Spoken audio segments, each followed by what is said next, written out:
Thank you, Mr. President. Mr. President, I come to the floor having seen the minority leader and then the minority whip both on the floor this morning talking about the president's health care law.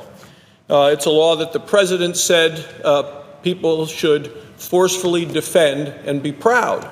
And what I heard was a defense of a bill today, now a law, that was passed solely along partisan lines a number of years ago. And it's very hard to be proud or defend that law based on what the American people are experiencing. So I come to the floor noting that the president is from this home state of Illinois. The minority whip is from the home state of Illinois, and there have been a number of stories in the press recently from that state about just how horrendous the impact of the law has been on the people of the president's home state, to the point that just yesterday there's a story in the Washington Examiner with a headline, "Illinois gets ready for huge Obamacare rate hikes." People say, well, what's not to like about Obamacare? According to Crane's Chicago business report just last August 27th, the headline is "Plenty in Illinois." Plenty in Illinois not to like about Obamacare. But it's not just Illinois, and it's not just Nevada, where the minority leader is from. A Gallup poll of the entire country that recently came out showed that more Americans are negative than positive about the health care law. Have there been some people that have been helped? Absolutely. But overall, most Americans in this case have said the impact has been more negative than positive. It's interesting because the way the question was asked, they asked, has this health care law helped you personally, or has it hurt you and your family? And Mr. President, I was astonished to say that 29% of Americans say that Obamacare has hurt them and their family personally. 3 out of 10 Americans say that this law has hurt them or their families personally. Well, how does that happen? Well, maybe they lost their doctor. The president said if you like your doctor, you can keep your doctor. Many people couldn't, in spite of what the president may have told them. The president told them their insurance premiums would drop by $2,500. Instead, people are noticing premiums going up around the country. The president said if you like your plan, you can keep your plan. We know that has not been true. And then the thing that I found additionally astonishing and concerning to all of us as Americans, and as a doctor, most concerning to me, is the question is, how will this health care law affect your family in the future? More Americans expect the health care law to make their family's health care situation worse in the long term. This is people talking about their own families, not the minority leader or the minority whip or the president of the United States coming here to the floor talking about this and that theoretical aspects. I'm talking about American families. People, men, women, children, all trying to live a healthy life and finding that it has been impeded, hurt by the president's health care law. I mean, it's amazing. 36%, more than 1 in 3 Americans, expect this health care law to make their family's health care situation worse. Did we hear about that during the debate on the Senate floor? When the bill was written behind closed doors in Harry Reid's office, when Nancy Pelosi said, first you have to pass it before you get to find out what's in it? Did the American people know that here 6 years later, over 1 in 3 say they are personally, their health care and their health in their own families is going to be worse because of this law? So the state of Illinois, the headline from yesterday, Illinois gets ready for huge Obamacare rate increases. First line of the story, half the insurers selling plans in Illinois Obamacare marketplaces are hiking prices by 50% on average, according to the final rates that the state published Wednesday. Now, these are rates approved by the state of Illinois. Remember, the president said, oh, we won't let them go up that high. The state of Illinois said that's the only way that they can stay in business. Another headline, Illinois Obamacare rates could soar as state submits insurance premium increase to the feds. Rates could increase by averages, and we know what the approval rate is. Over half of them are going to be increasing by over half, by over 50%. So the impact, it's interesting, is for a 21-year-old non-smoker. You're talking about somebody that's healthy, doesn't smoke, probably goes to the gym. If they're buying the lowest priced silver plan in Cook County, Illinois, we're talking Chicago, we're talking the president's hometown, next year, that 21-year-old healthy individual, non-smoker, could pay a premium of $221 a month, up from $152 a month. Well, that's $70 higher every month, $840 for the year, higher premium, a 21-year-old who is just trying to get health insurance because the law says they have to buy it, and the president says, you just can't get what works for you, you got to buy what I say works for you. You have to listen to the president on this. You can't choose what makes sense for you. Now, the president says, hey, don't worry, taxpayers will subsidize it. Well, if you're not receiving a taxpayer subsidy, you're paying the subsidy for that person. But a lot of people don't get the subsidies. According to the situation in Chicago, about 25% of the people who buy insurance on the exchange, the customers there, which is about 84,000 people, they don't receive tax credits. They don't receive the subsidy. So they're feeling this in their pocketbooks because the president says they have to buy it because he thinks he knows better. And it sounds like the minority leader and the minority whip have that same opinion. So when the headline comes out, what's not to like about Obamacare, and then the answer to the question is plenty in Illinois. It talks about Illinois residents who buy health insurance through the Obamacare exchange should brace themselves for steep premium increases. But it's not just the premiums. They also have to brace themselves for fewer doctors to choose from, less choice in doctors, less choice in hospitals to go to when they enroll, and the enrollment opens on November 1st. The big national health insurance companies have pulled out of Illinois because of substantial losses. There was actually a co-op in Illinois called the Land of Lincoln Co-op. It lost $91 million, and they closed their doors. Is it only Illinois? Is it only Nevada, where they're down to just one choice in most of the state? Because the president promised a marketplace, but instead it's a monopoly because companies have pulled out. People have very few choices, if any. Well, while people buying insurance coverage through the Illinois exchange may howl because of the increase in the prices, premiums are jumping even higher in other states. For instance, the insurance commissioner of Tennessee declaring the state's exchange market, quote, very near collapse.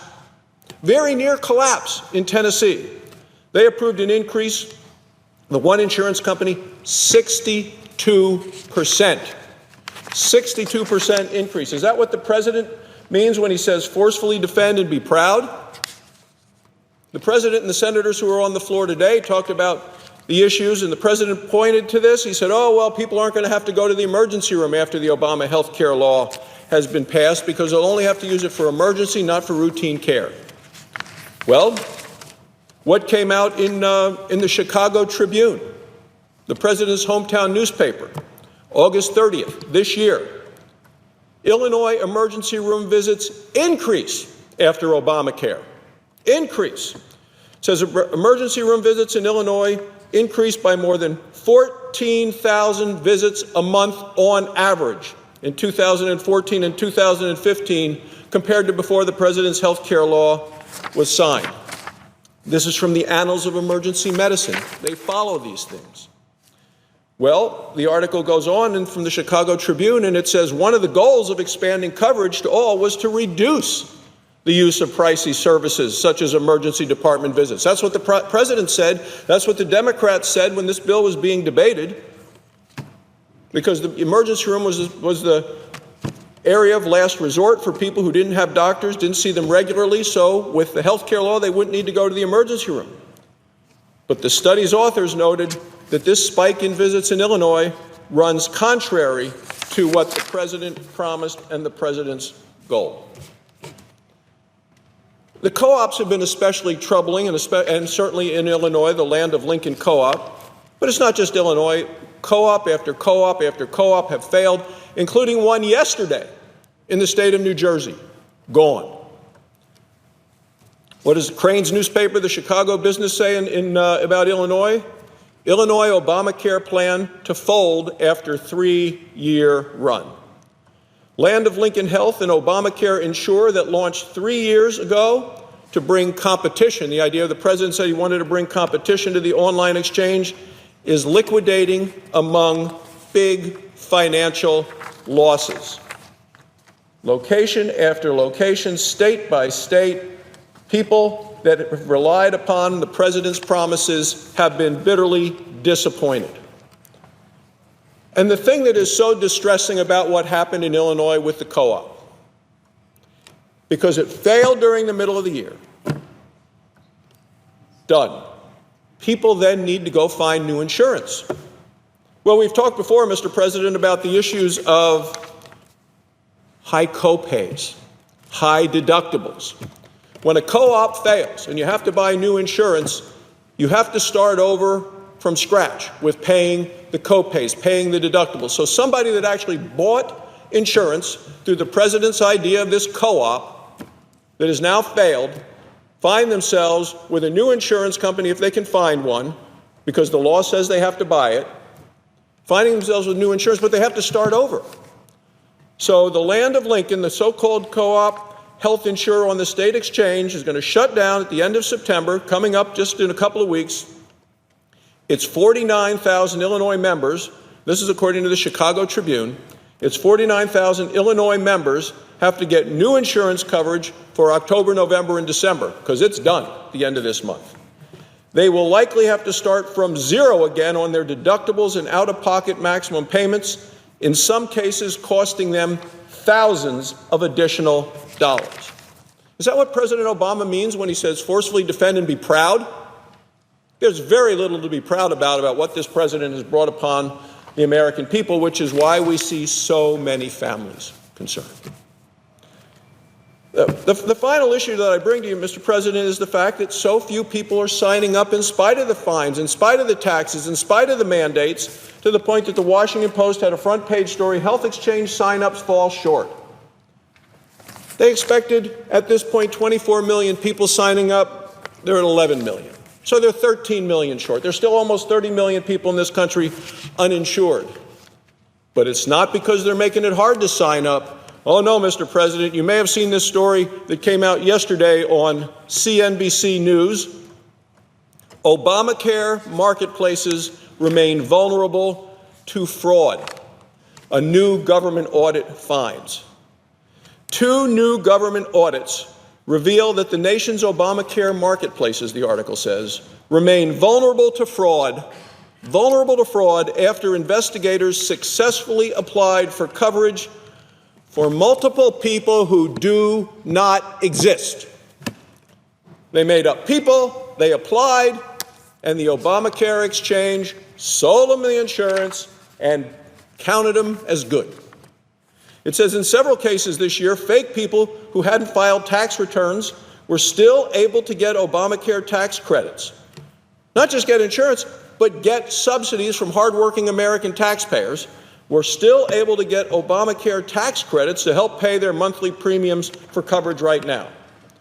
This year is the first year in which applicants for those subsidies had to actually have filed federal tax returns for prior coverage years.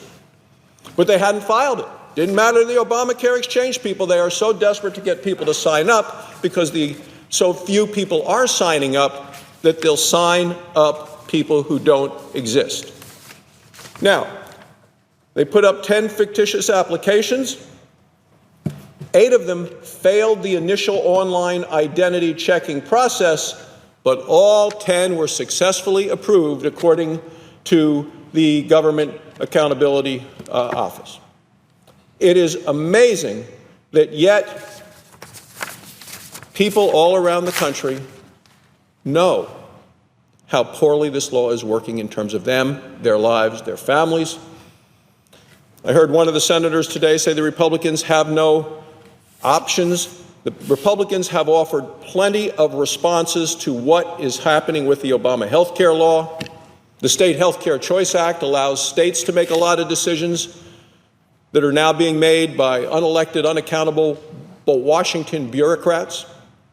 We have plans working toward patient-centered care to allow people to get the care they need from the doctor they choose at lower costs, things rejected by the Democrats because the president has said, forcefully defend and be proud. And Hillary Clinton has said, defend and build upon. She wants to do it with additional taxpayer subsidies, subsidies that go to people that do not exist, subsidies that don't deal with the cost of care, subsidies that don't deal with the fact that people are facing high deductibles, high copays, can't keep their doctors. And yet, in spite of what the president may say and the Democrats may say and candidate Clinton may say, a huge number of American people have considerable fears that their life will be made worse by the president's health care law. And almost 3 in 10 Americans today, 29% of Americans today, say that they and their family have been personally harmed by the president's health care law. That's a sign of failure, Mr. President. It's not a sign of success. It's not something that people should forcefully defend and be proud of. It's a sign that we need to take a different path, a path that is not the Obama approach. It's not the one-size-fits-all. It's not the Washington knows better than the people at home. We need to get the decisions out of Washington, made at home, so the American people who just want to get up, go to work, take care of their family, and get affordable care when they need it, can get the care that they need from a doctor that they choose at lower costs. Thank you, Mr. President, and I yield the floor.